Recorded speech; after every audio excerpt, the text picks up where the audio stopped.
I can't make you grow. I would get dreadlocks, and I would do everything. I would do an afro, everything possibly that looks radical, right? But while I can't do any of that, my blackness is still perceived as out of place. And we saw that with the conference, right? It didn't matter how I dressed.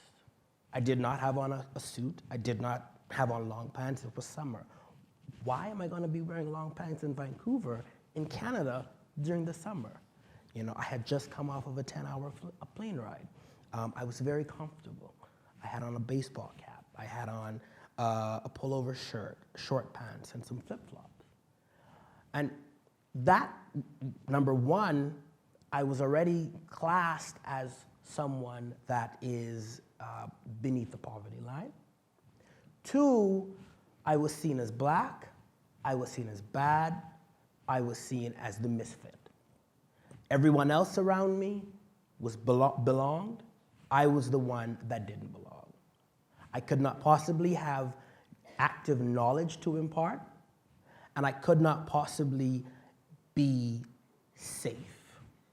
And so it was very important for this white savior to save everyone around her and them and call the RCMP. Because the reaction to misfits, the reaction to those that don't belong, the reaction to those that seem wild and radical is to call the police. And I will always go back to Ta-Nehisi Coates in his book, Between the World and Me, where he talks about the police. And he says, the police aren't our friends. The police have always been out to destroy our bodies. But they're not doing it off of their own whims. They're simply carrying out the will of the state. To weaponize this kind of violence, to weaponize racism, and destroy and remove misfits. Initially, we were telling ourselves that we're going to use these two objects in order to have that conversation, but I think folks can just speak freely if they would like. I think I'm too marginal to get yeah, it's quite a... Not the margins.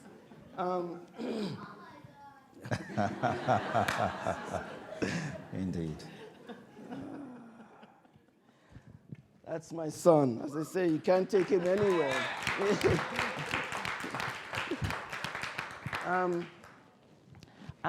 I want to return things to a very banal place. What happened with you, Shelby, is very dramatic. It's very traumatic. And I just want to get to the ordinariness of not belonging, the ordinariness of it.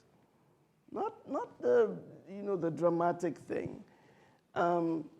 We have, and you did a really good job of I think, stating that we have to consider, and I'm so glad of the way that this discussion has gone, we have to consider the links between the personal, the institutional, and the societal when we talk about forms of racism.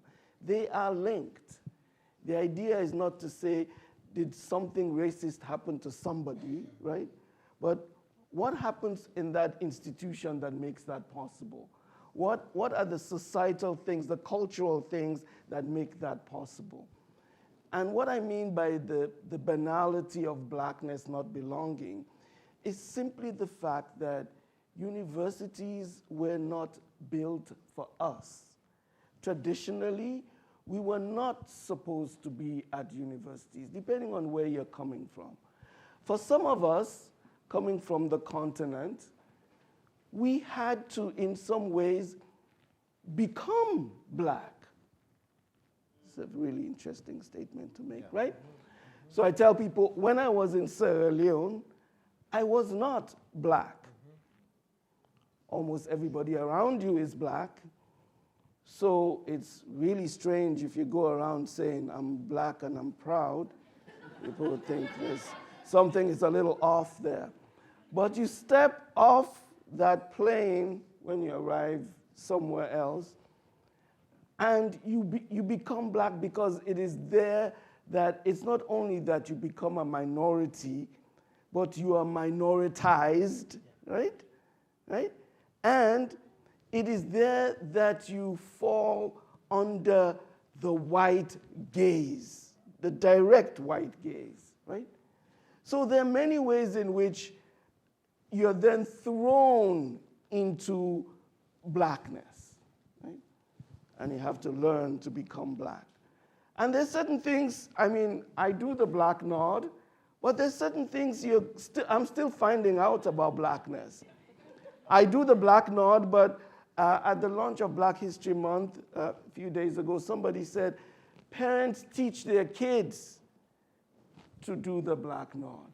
I'm like, oh, okay. That I didn't know. I knew the black nod, so you are entering blackness and you're entering the university as a space that was never meant for you, and that is constantly attempting to accommodate you, right? Sometimes in good ways, well-meaning ways, sometimes in not so well-meaning ways. Your presence has to be accounted for. And I'll just say one interesting thing about how banal that can be.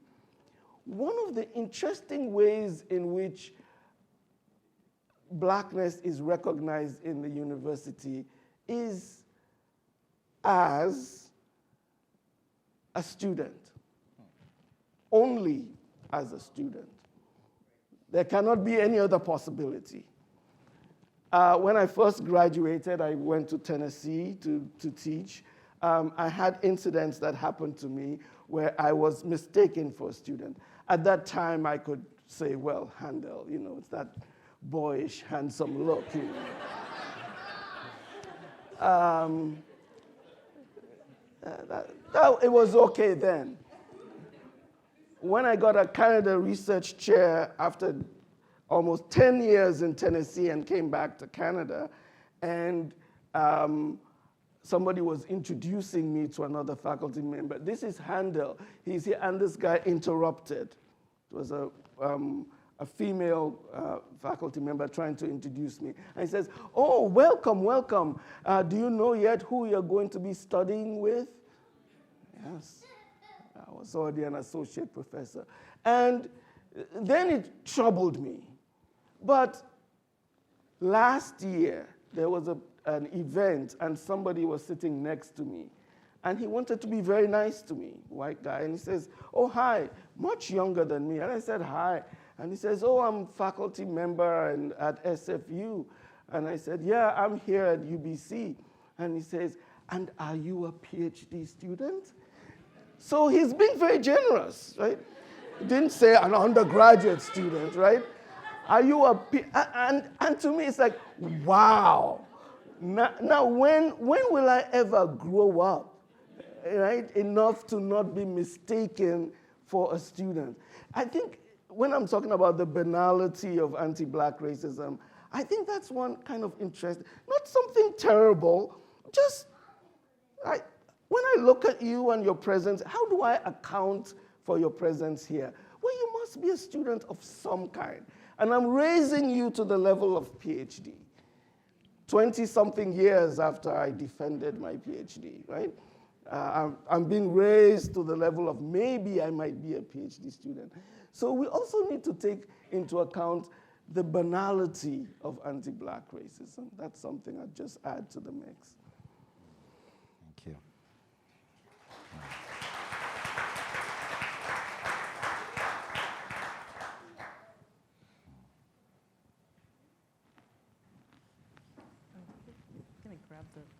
Grab the thing.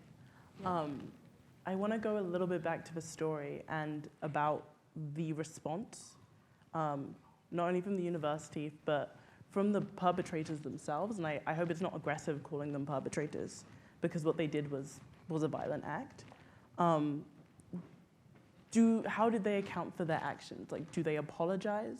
Like, how do they recount the story, and how do they recount that? Is that important for us to understand? Because I never heard in your story if they apologized, or I never heard in your story what actions they took to make sure that they didn't do it again, especially the fact that the main perpetrator was a white woman. I think, some of the most racist things and the most racist things that have happened to me have been from white women, mainly because they see themselves as also oppressed, but they don't understand that there's different levels of oppression.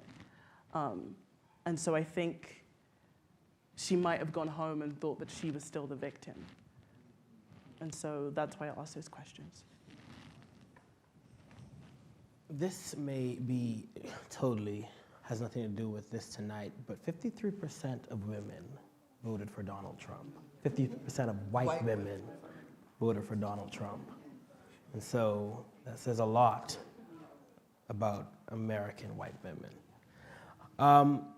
The thing about it is that they are still they, right?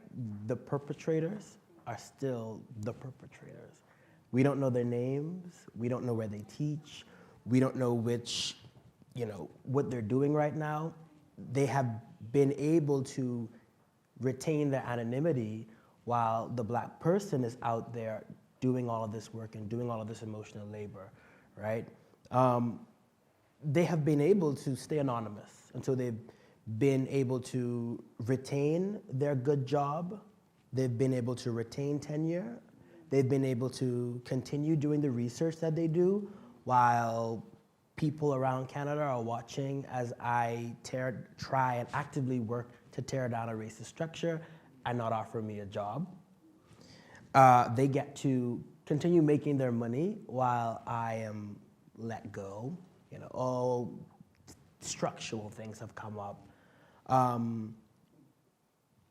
So they have been able to just fade into the background, go back to a normal life. 3 years not being at Congress, we can go to a different conference. We can fluff our CVs with something else. Congress is not the be-all and the end-all, but they have, again, continued to remain they. And this is one of the things that has made so many of us, particularly myself and all of the others, countless others around the academic community in Canada, so angry, right? Like, they refuse to name their names. They refuse to give these people a name. My name is a part of the public domain, but theirs is not, right? Like, they're somewhere right now reading over a black PhD student's work, right? They're somewhere right now preparing to give a lesson on how to be an anti-racist. I guarantee you. Remember, they're a part of a progressive institution, and like Dr. Handel said, racism in academic spaces is very different, right? It's very subtle. It doesn't come out in "you're black and you can't be here." I don't think you should put that quote in there. Maybe if you just move that around in a different way. Or, I don't think we want to discuss that today. How about tomorrow? So yeah, they have been able to retain their anonymity while I'm out doing the work. And they got 3 years ban, and we don't know who they are. So they have not been able to apologize. And I think this is also part of the public domain as well. The man who was interviewed offered some "I'm sorry, I didn't mean to do this to you" kind of thing that was translated to me through the investigator, the independent investigator, but they never reached out to me. And you can find me on Facebook, you could Google me, especially after this event. So it's not hard to find the black guy that you racially profile at Congress.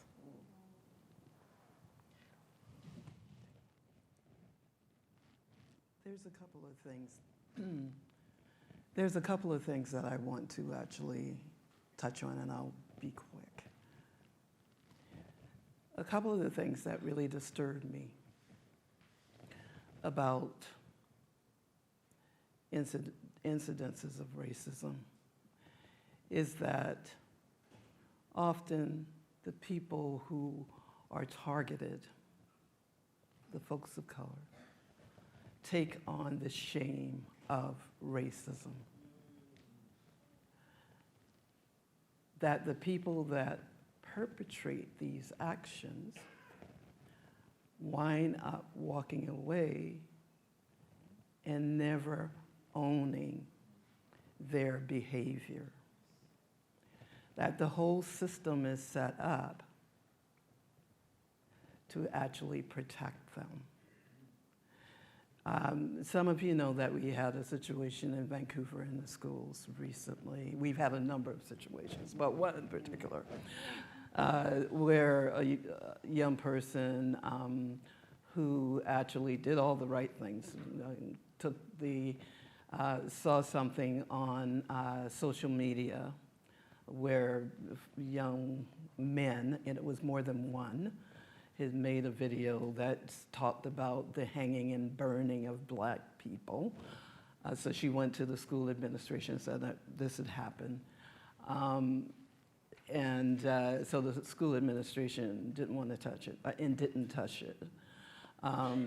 But eventually the information got out.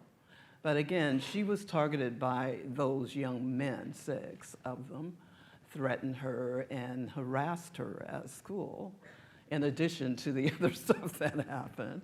And so not being believed, but no action being taken to actually address the harm that was being done to her by the school board, or anyone else, and or the police who investigated and said, yeah, this is kind of hate, but we cannot do anything about this young man or these young men because, you know, our justice system won't allow us to do it. All of which is wrong, but the challenge is for people of color, and particularly for people of African descent. This is a decade of people of African descent, and there is a reason that the UN has agreed to actually focus on black folks, because everywhere it seems like we're being targeted.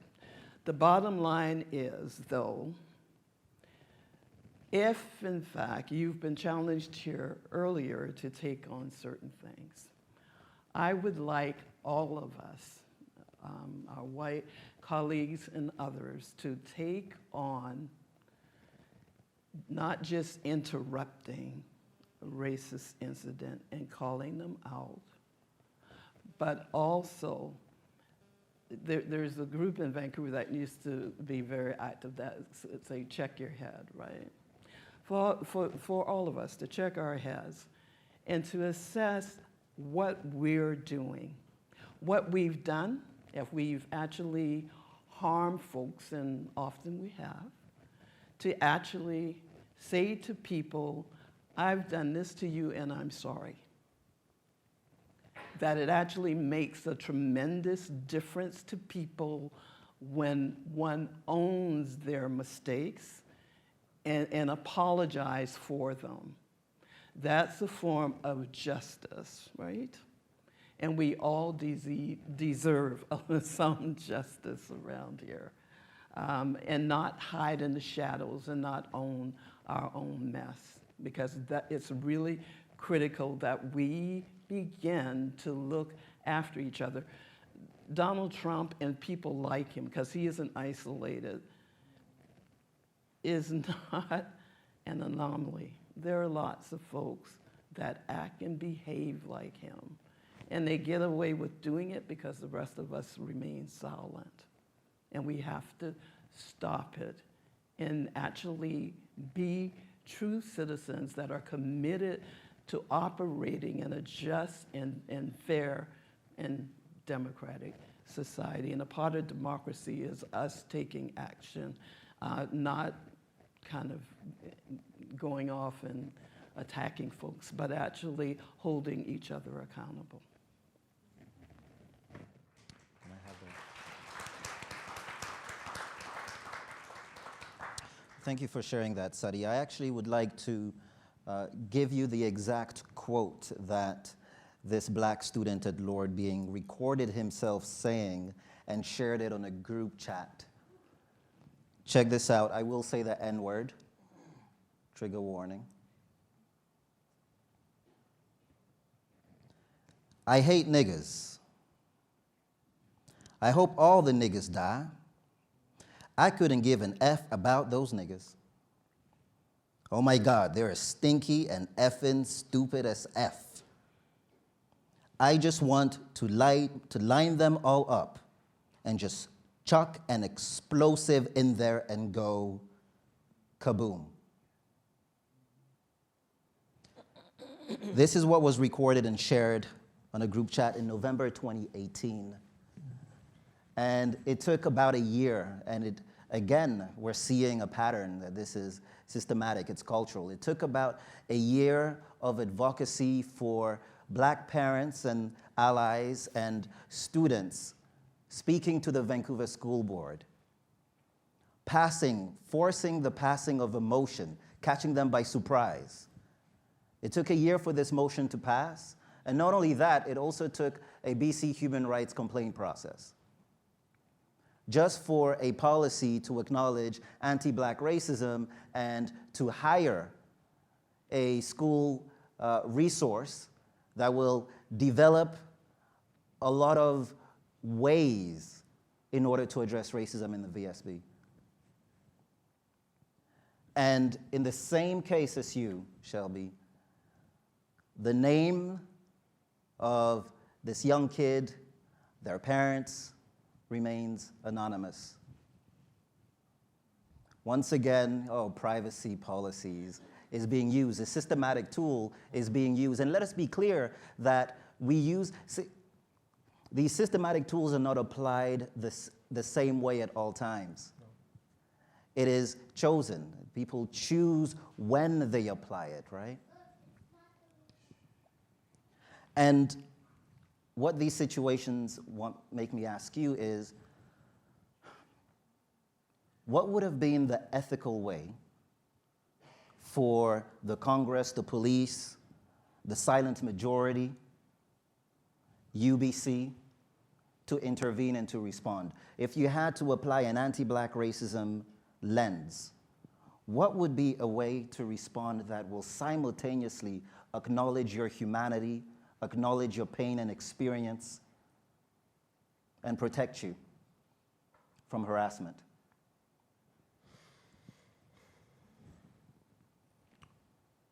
Work back in the sense of believing me first and foremost, and then doing the work.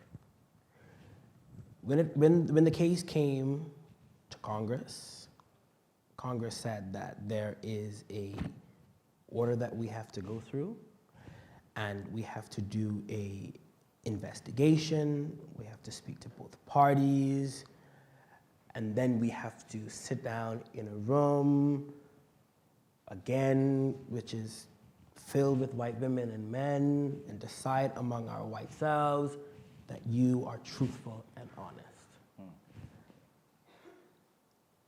This is, again, not believing me at first. You've come to the point where we know it's right to believe survivors. We know it's right to believe survivors. If they say it happened, it happened. But when black folks say something happened, I don't know. We gotta investigate. Or when we say something happened, we are alleged, or we are making an alleged statement. And this is where, and I said this in an interview, that UBC acknowledged that the first statement that they put out was insufficient. And they came back and they said, look, we're sorry. Literally in those terms, look, we're sorry. We got it wrong. Here's how we need to fix this. Right? The first statement said that it was an alleged situation and that I made a complaint of racism, and that they support the Congress in an investigation after being, probably bullied online, because these Twitter people don't be playing. Twitter is activism. They retracted, came back and said, look, we got it wrong. The first thing is to believe. Start with 100 and then work back. Give me the benefit of the doubt. Because there is every other system, every other thing saying not to believe me. So if you believe me, then you are a part of the anomaly. So start, give me the benefit of the doubt, then do. Don't start at 0 and then work to 100, and then after people stand with me, after people sign, after people threaten to pull out, after people say that we're not going to give you our money anymore, after people say that we're not going to support you anymore, then you come and say, well, we better believe him. And I'm not saying that that's what happened, but Allegedly. allegedly.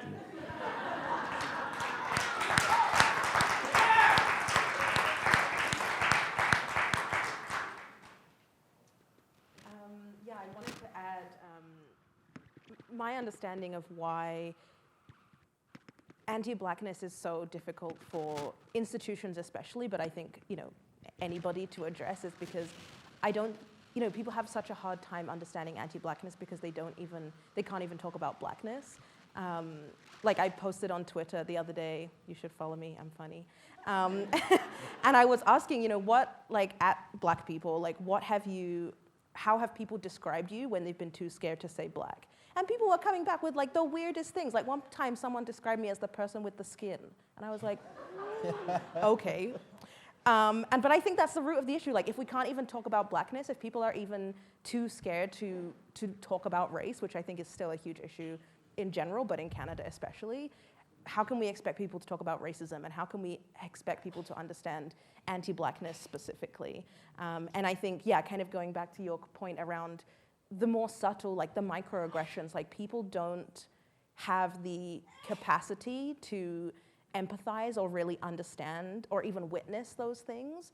Sometimes I'm kind of listening to people telling their stories, or at events where people are sharing their stories of anti-Blackness, and you'll mention 10, 20 things, a slight here, a comment there, and there's kind of a smile and nod from the audience as you share your story. As soon as you're oh, and then they call me the N-word, they're oh my God. And it's no, that's not the worst thing of all those 10, 20 things that I just said.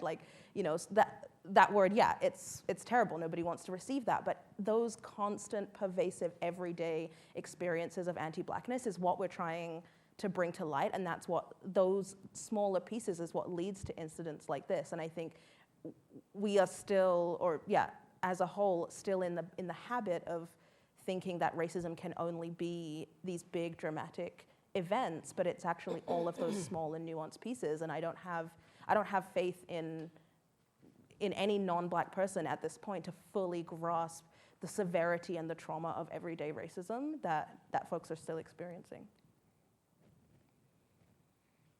I was known as the bald head old guy. Oh, wow.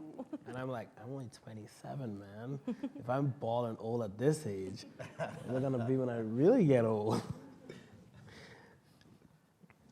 It's real funny. But responses, I think beyond Shelby, part of why I'm part of this is because I see that effort to address this issue more widely. I think there are things I'm writing now on my Facebook page, hopeful. There are certain things, because I think of myself, first of all, the kind of stuff that I do, it sounds contradictory if you want to separate the ivory tower from the quote-unquote real world, but I am an academic activist, meaning you have to do the work in the academy as well. The academy is also a place where these things are happening. And I've been doing that for a long time, and mostly in a quiet way. And I can tell when things are moving and when something is making a difference and when something is not. And I have to acknowledge that this effort, bringing Shelby back and us having this conversation, I think is something between the Equity and Inclusion Office, and out of that, what has emerged as the Black Caucus, and what I lent to it as director of a center, is part of that sort of collective effort at beginning to address these issues. At the end of that, I will say hopeful. When the city of Vancouver launches Black History Month and actually uses the term anti-Black racism, at the end of that, I say hopeful. I'm hopeful, right? But I know that this work is one step forward and you're knocked 2 steps back. So this tonight, for me, is a step forward, not only for addressing your issue, but for addressing the issue in a wider sense, right? And it is telling, it is taxing. I have to be an academic. I have to teach. I have to research. I have to publish. I have to do service work. And on top of that, I have to do other work that the university ought to be doing, which you can't leave the university to do by itself, right? So this is the kind of double extra work that we do that is usually not acknowledged. But the events that we're holding now, and we're going to have another event that is more celebratory, by the way. Please come out to that. We're actually having one of the co-presidents of the Black Canadian Studies Association come over, and we'll have another event that maybe gets to some of what I'm trying to raise here. I'm not saying I'm fooled by all of this, that all is well, that the issue has been solved. I've been in the trenches way too long to make such a statement. But I believe an event like this, and UBC holding an event like this, makes me hopeful.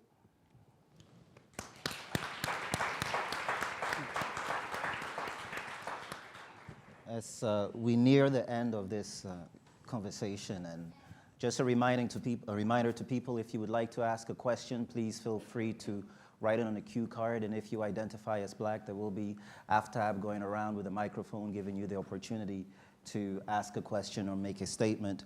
I would like to ask another question that is more along the line of solution and also tapping into potentialities. So coming back to Shelby's story, it touches me that it is the BSA, it is your colleagues from the Black Canadian Studies Association that advocated with you and supported you, and as a result of that, we're here today. And it seems that UBC does not have